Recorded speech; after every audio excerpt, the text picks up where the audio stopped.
ہوتا ہے تو 4 بجے گھر میں آتا ہے جگار کھیل کر. آپ دیکھ لو لوگ کیسے کیسے جگار کھیل رہے ہیں. اس کی دھاڑی اور ٹوپی دیکھ کر آپ سمجھ نہیں سکتے کہ آدمی جگار کھیلتا ہے. حلال روزیاں کماتے ہیں, ہار کو ہار جاؤ تو بھی حرام گناہ. جو بیوی بچوں کا حق ماں باپ کا حق تھا وہ حرام میں ڈال دیا, اور جیت کر آئے تو جو جیت کر آئے وہ بھی حرام کا پیسہ, اور وہ پھر بیوی بچے اور ماں باپ کے پیٹ میں ڈالے تو وہ بھی حرام. اس سے حرام خون تیار ہوتا ہے. آپ سوچ لو ہم لوگ کدھر جا رہے ہیں.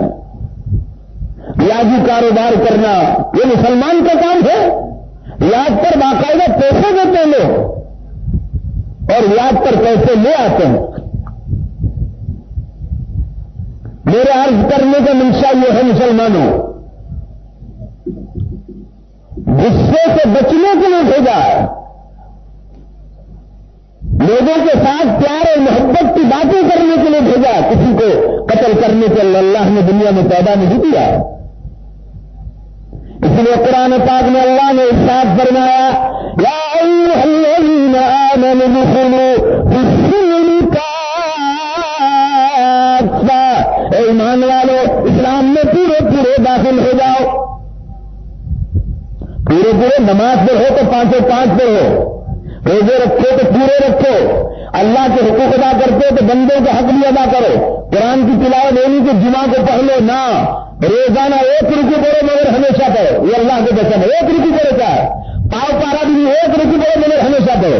آدھا پارا پڑھتے ہو ہمیشہ پڑھو. ذکر اللہ لا الہ الا اللہ محمد رسول اللہ صلی اللہ علیہ وسلم, اگر کلمہ شریف پڑھتے 1000 بار پابندی سے پڑھو. درود شریف 1000 بار پڑھتے تو پابندی سے پڑھو. استغفار پڑھو, لا حول پڑھو, ذکر اللہ کرو, ہمیشہ پڑھو.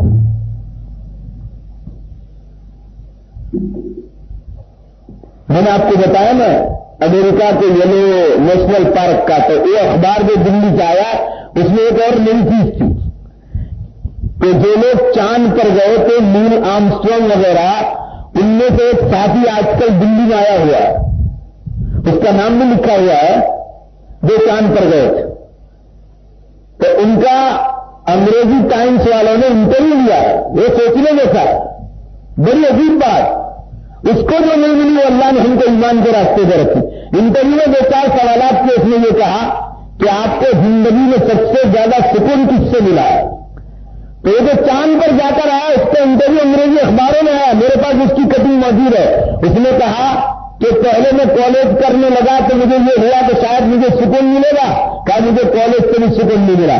پھر میں سائنس فیکلٹی میں گیا کہ شاید سائنس کی تعلیمات سے مجھے سکون ملے, مگر مجھے اس سے بھی نہیں ملا.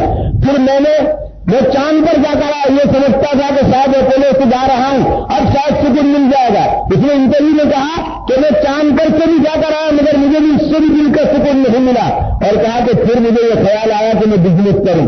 تو لکھا ہے انگریزی ٹائمس آف انڈیا میں کہ اس کے بعد میں نے کروڑوں کا بزنس کیا, میں بہت کامیاب ہوا. اور پھر انگریزی میں جملہ لکھا ہوا مجھے آپ کو سنانا ہے. جو چاند پر جا کر آیا وہ کہہ رہا ہے کہ چاند پر جایا آیا, کروڑوں کا بزنس کیا, مگر آج تک دل میں یہ احساس ہے کہ کوئی چیز ہے جس کی میں تلاش میں ہوں, اگر وہ مجھے نہیں ملی ہے, اور یہ ہے اللہ کی ذات. اور کہا آج تک وہ سکون کا راز مجھے ملا نہیں. اور اللہ تعالیٰ نے ہم لوگوں کو یہی چیز قرآن میں بتلائی, الا بذکر اللہ تطمئن القلوب, اے لوگوں اللہ کی یاد سے دلوں کو سکون ملتا ہے. بھائی ویسے میرے نماز پڑھ کر آئے ہیں, اس کا بھی سکون ملا کہ نہیں ملا؟ آپ کا وضو نہیں ہے, آپ نے وضو کیا, وضو کر کے دیکھ لو اپنے دل سے پیچھے سکون ملا کہ نہیں ملا؟ اور گالی بک کے دیکھو سکون ملے گا نہیں ملے گا؟ صدقہ کر کے دیکھو, صدقہ کر کے نیک عمل کے فوراً سکون ملے گا. دنیا میں چاند پر جا کر آیا مگر کہہ رہا ہے کہ ابھی تک اسٹیل میں ابھی تک ایک چیز گن پا رہا ہوں جو ابھی تک مجھے نہیں ملی, سکون کے نام سے. اور یہی چیز قرآن میں کہی گئی, الا بذکر اللہ تطمئن القلوب, اے لوگوں اللہ کی یاد سے دلوں کو سکون ملتا ہے. بندوں کے حق بھی پورے ادا کرو, بیٹیوں کا بھی حق ادا کرو, بہنوں کا حق بھی ادا کرو. لوگ بہنوں کا حق ادا نہیں کرتے, زمینوں کے بھاؤ بڑھ گئے تو لوگ بہنوں کا حق بھی ادا نہیں کرتے. بھائی اس کا بھی حصہ ہے تو دینا ہی پڑے گا. اپنی قبر میں مار کھانا ہو تو بہنوں کا حق مارو. کو बहनों से प्यार नहीं आता, सभी बहनों से। कल उठकर उसका शौहर मर गया, शरीयत ने उसका हिस्सा इसीलिए मुकर्रर किया कि कल उठकर उसके शौहर की रोजी रोटी में परेशानी आ गई, या वो मर गया बेचारा, अल्लाह न करे अल्लाह न करे अल्लाह न करे, तो कल उठकर ये जो हिस्सा मिला है बाप की विरासत में से, उससे अपनी जिंदगी का गुजरान करेगी, मगर सीमा के रास्ते की तरफ नहीं जाएगी। जिन औरतों के पास आज कुछ नहीं है, या तो उनके भाई या माँ बाप नहीं देते, वो औरतें आज शहर के इंतकाल के बाद मजबूर होकर जीना के अड्डे की तरफ चली गई, और इसका सबब बने उनके घर वाले, यही जिम्मेदार होंगे क़यामत के दिन। बेटियों का हक मारते हैं, बहनों का हक मारते हैं, भाइयों का हक मारते हैं, कुछ औलाद है जो माँ बाप का हक मारती है। अल्लाह का डर रखना चाहिए। आदमी ये सोचे कि ये सब तो फना होने वाला, जिसका जो हक है वो दे दो, बात खत्म हो गई, ताकि अल्लाह की पकड़ से छूट जाए। मुसलमानों कान खोलकर सुन लो, मरने के बाद पता चलेगा कि कहां खड़े हुए।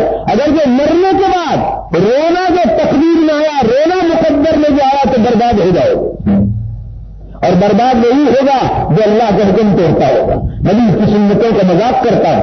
आज तो हमारा समाज इतना गंदा हो गया, मर्दों का और औरतों का, खास करके जवानों का फर्ज और वाजिब खुल्लम खुल्ला छोड़ते हैं।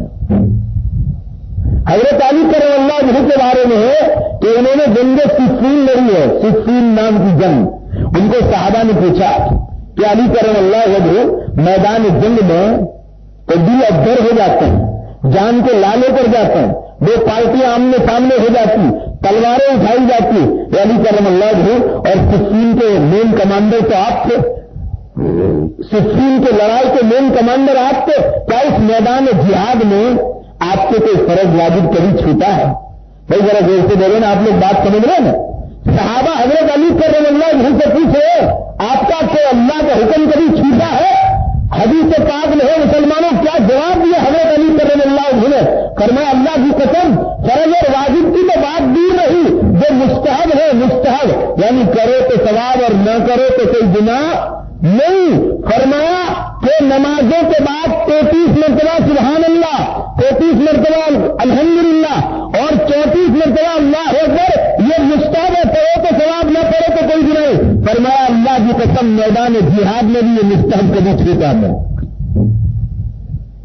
आप अंदाज लगा लो कि हजरात सुन्नत से भी नीचे दर्जे की चीज मैदान जिहाद में भी कभी छूटती नहीं थी।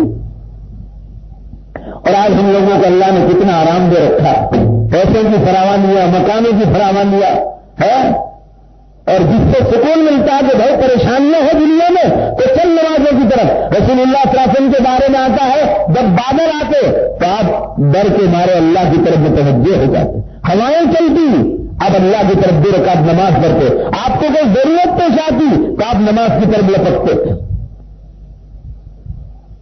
मुसलमानों कहां जाओगे? अल्लाह को नाराज करते करते कहां जाओगे? मैंने शुरू तकरीर में कह दिया कि साइंस वालों ने तो 2050 का ऐलान कर दिया कि अब तो 40 सालों में फना हो जाएगा। जो इनकार करते थे उन्होंने भी क़यामत को इकरार कर लिया। अब बात इसकी है कि हम लोग अपनी आखिरत की तैयारी में लग जाए। अगर जो मुसलमानों आखिरत में पकड़े गए, नमाजों में, रोजे में, ज़कात में, हज में, कुर्बानी में, तो अल्लाह की कसम ये दुनिया बहुत बेवफा। मैंने अपनी आंखों से इन बीवियों को देखा है, जिन खूबसूरत बीवियों को एयर कंडीशन गाड़ियों में लेकर घूमते थे। शोहर मर गया, अभी जिंदा लोगों की बात कर रहा हूं, शोहर बेचारा मर गया और इज्जत गुजारी तो नहीं गुजारी, और दूसरे शोहर के साथ लपक के गाड़ियों पर फिरने लगी। ये औरतें बेवफा, और माशाअल्लाह हम तो औरतों से भी ज्यादा बेवफा। औरतें तो कुछ परसेंटेज शोहर की फरमाबरदारी में जिंदगी भर बच्चों के साथ रह लेती, कुछ नाफरमान होती है आजाद किस्म की, जो शादियां कर लेती, और कर लेनी भी चाहिए।